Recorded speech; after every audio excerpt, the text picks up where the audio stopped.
Hello, welcome back to another hard surface practice video.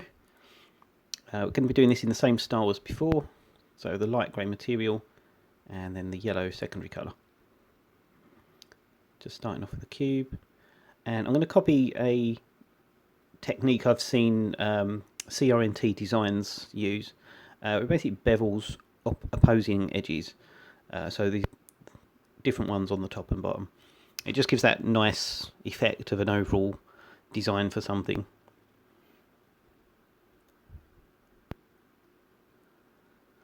Like the base form of it looks like it could be several different things. You know, it could be the base of a robot, it could be a new games console. It's a good starting point for a shape.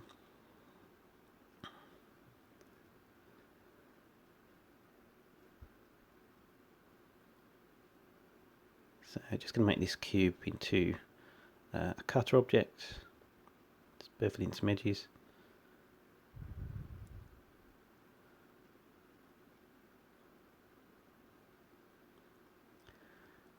And then I'm going to use a cylinder to restore a middle portion of where we've just cut away.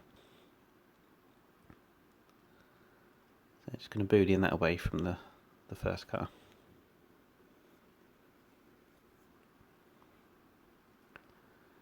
To create some sort of handle or an area where you could fasten a strap round, perhaps.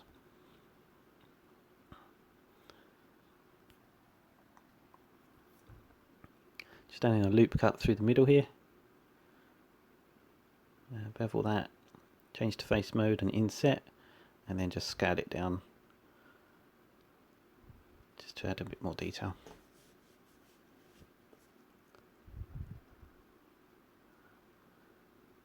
With this box, I'm going to use this to cut a portion out of the handle we've just made.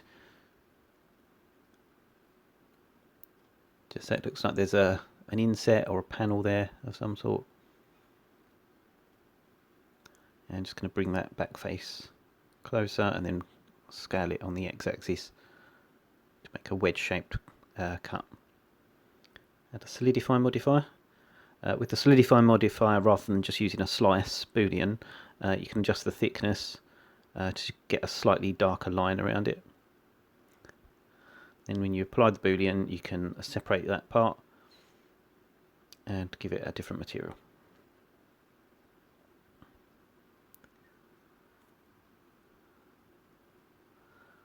As I mentioned in the other videos similar to this one, it's just a good technique for getting some interesting forms down. Again, I'm not modelling with any particular plan in mind. I've no idea what this object's going to end up looking like. Just using the 3D cursor to move the next cube into place and beveling the edges into an oval.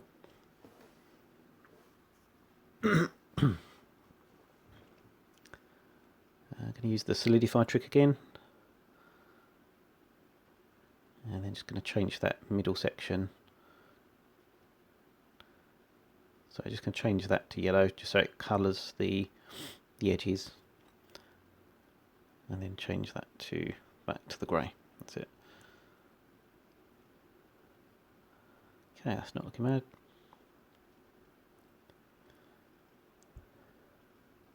I still haven't set up the cubes and cylinders already with the auto smooth on and the colours already on, so that I can just copy them into place. If you're doing this regularly, you really should.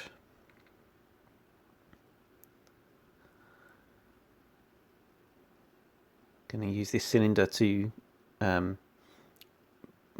make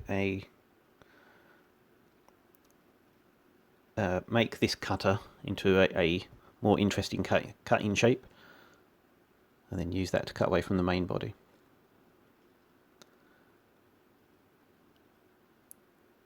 Using the brush Boolean, just going to move that down into place. See where it looks good. Kind of about there. Just want a bit of a curve going in. And the nice thing about this, I'm not sure if I mentioned this before, it's just nice not having to worry about topology at this stage and worry about cleaning it up. You can just sort of freeform model in a way. and just get your design down a lot quicker than you would if you was constantly fixing up quads, which you don't have to do, but it usually works out better if you do. I know some of the guys out there really are anti-quad. Well, not necessarily anti-quad, but they like to stress how unimportant they are, and it depends massively on your workflow and what the intended use is, whether they're important or not. So don't 100% listen to any one person who says they are required or they're not required. It depends on what you're using your model for.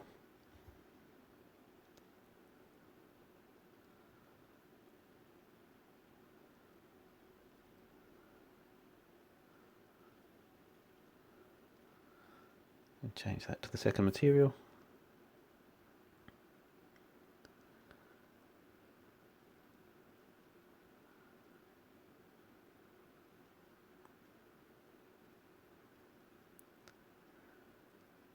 And just going to be careful with this inset. Don't want any of the verts overlapping. I'll have to redo that. So oh yeah, the corner bit's gone wrong. It's going to undo. Just do it much smaller. And then if I just scale it on the y-axis, just to bring it in, looks a bit better.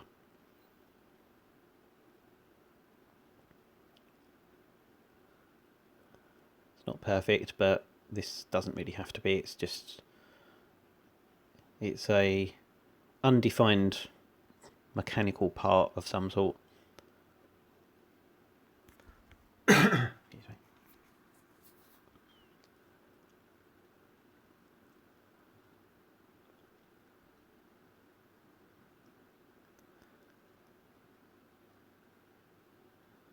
Just working on the next cutter here. I'm going to have sort of like an indent that goes across the whole of this yellow panel.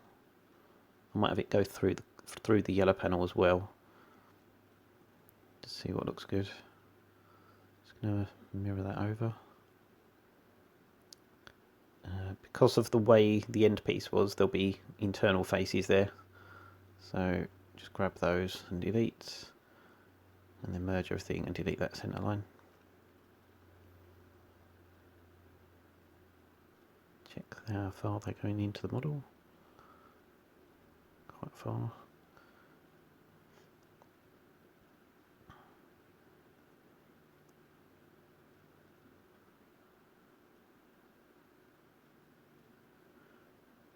With interactive tools, just use Smart Ring. It's another free add-on that I use. All of the free add-ons that I do use came from Simon Fuchs' Blender drone tutorial. He explains where to get them, how to set them up, and I pretty much have his entire set of hotkeys set up as well, and they make modelling in Blender so much easier. Even explains, because I came to Blender from 3ds Max, so after 10 years of 3ds Max, trying to get used to Blender just feels so slow. I did that drone tutorial and I feel like I'm more advanced than I was in 3ds Max, so I can't recommend him enough, to be honest. I got it on a discount. I'm not sure what the price is now. I don't think it's massively extortionate. There's not many course. It's not often that I recommend paying to do a course, but I definitely can recommend his 100%.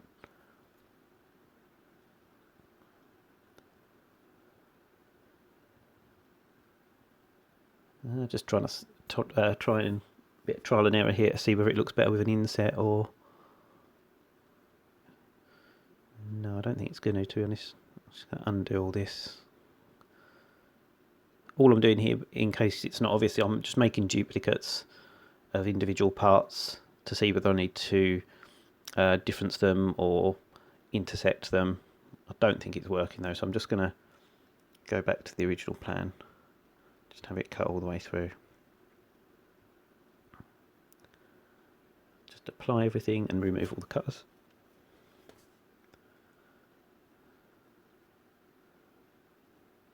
Sorry about my voice, by the way. I'm still recovering from flu. It's made my throat go a bit weird.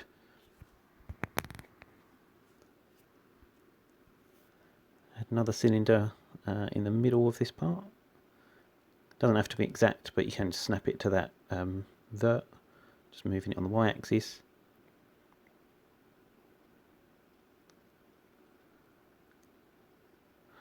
I've sort of been back and looked at Purbo Alam's ArtStation, where he's got all of his models, all of his hard surface practice models that are similar to basically what I'm doing here. They were kind of the inspiration. He was the inspiration for this style. Although his yellow looks much better than mine. I can't figure out what materials he's doing. I'd love to know. But yes, just one thing that's been missing from mine that's present in his is he uses a lot of these cuts and booleans just for panel lines, whereas I've been using them pretty much solely for making like a different coloured panel. Whereas sometimes he's just using them sort of like the same way as a slice, just to have like a frame around something. So I need to try and incorporate a bit more of that into these designs.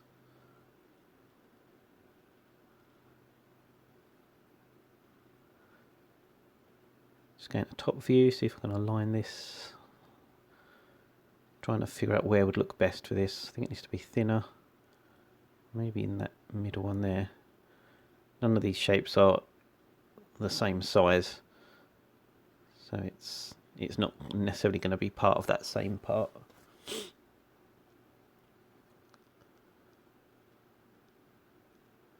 lower that down. No, actually that's the wrong colour.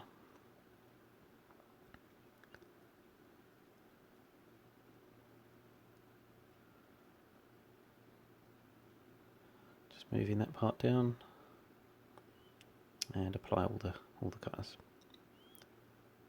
Turn the wireframe off, just so I can see the sort of cleaner finished result.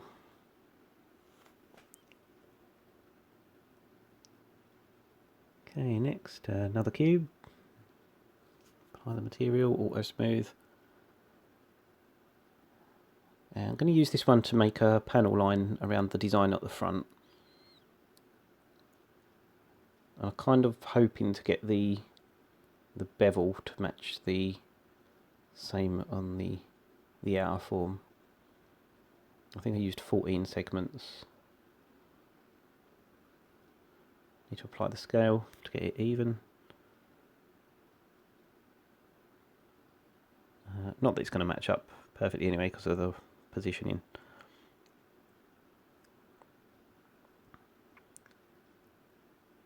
And why not have it in the back as well?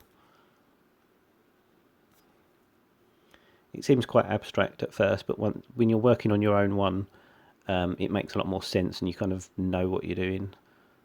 I can see that's moving something at the bottom, so that's still grabbing, oh yeah, that bit over there. So I need to undo. Now I can move that cut down.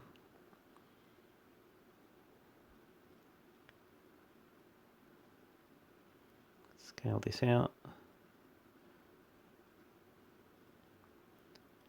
And then I'm just going to use a slice on this one rather than the solidify technique. Apply all to both objects, and that removes the car.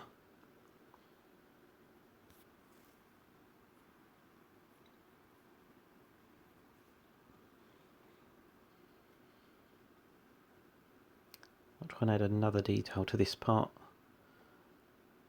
Everything doesn't have to be panel lines and Boolean insets cut into things. You can just do some standard modelling, whatever you want to call it. Just moving edges around.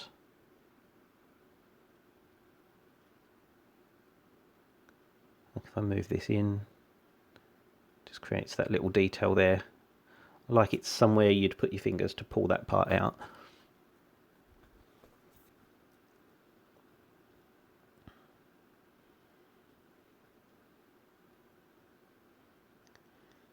Use a smaller polygon cylinder now, just to make some holes in this bit at the front. And I think I want 3 of them. So I'm just going to duplicate that over in edit mode and then just mirror it with bisect and then Boolean that away.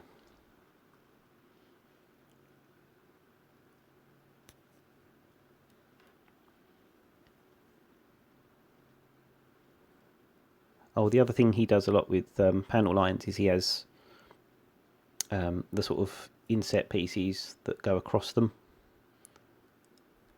and it really breaks the design up. So like here I'd have something that goes across that panel line.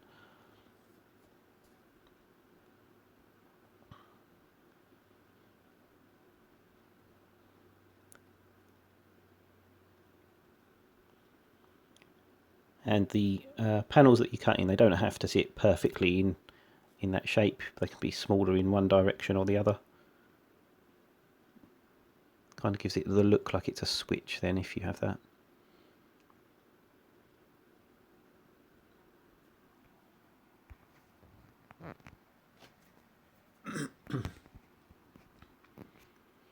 Just making the shape a bit more interesting here. So I've duplicated that 3 times. 1 to take away from each part, and then the third one is going to be the bit that remains, and I'm just going to use another box to slice away the front of that. I could have just snapped the front of it towards the surface really, but I'm on a bit of a Boolean rampage at the moment. So scale that up in the X and Z, and then just figure out which cube it is. It's that one. Select that one last, Boolean and difference, and it just slices the front off. So that sits in there. And then just give it the other material. Now the trouble with, if you scale, even if you exclude the Y, the scale won't give an even thickness all the way around that part. So you can also just go in and move individual verts just to get the gap around it that you want.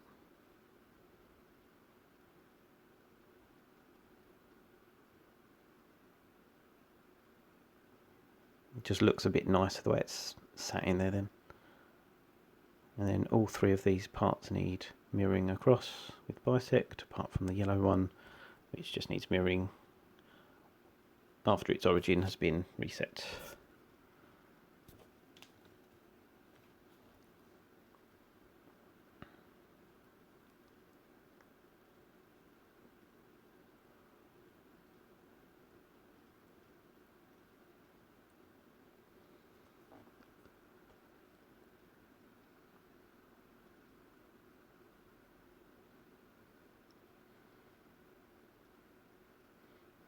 Add another plug on the side here, much larger one.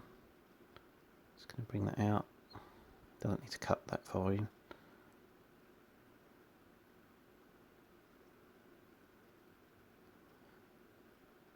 Just duplicating the bit, the main body to use an intersect. Sorry, I'll learn to talk in a minute. An intersect Boolean. Just so I get the wedge that sits perfectly in there. I'm going to scale that in, excluding the x-axis, and then just do a bit of basic modelling on this to make it a more interesting panel that sits in there.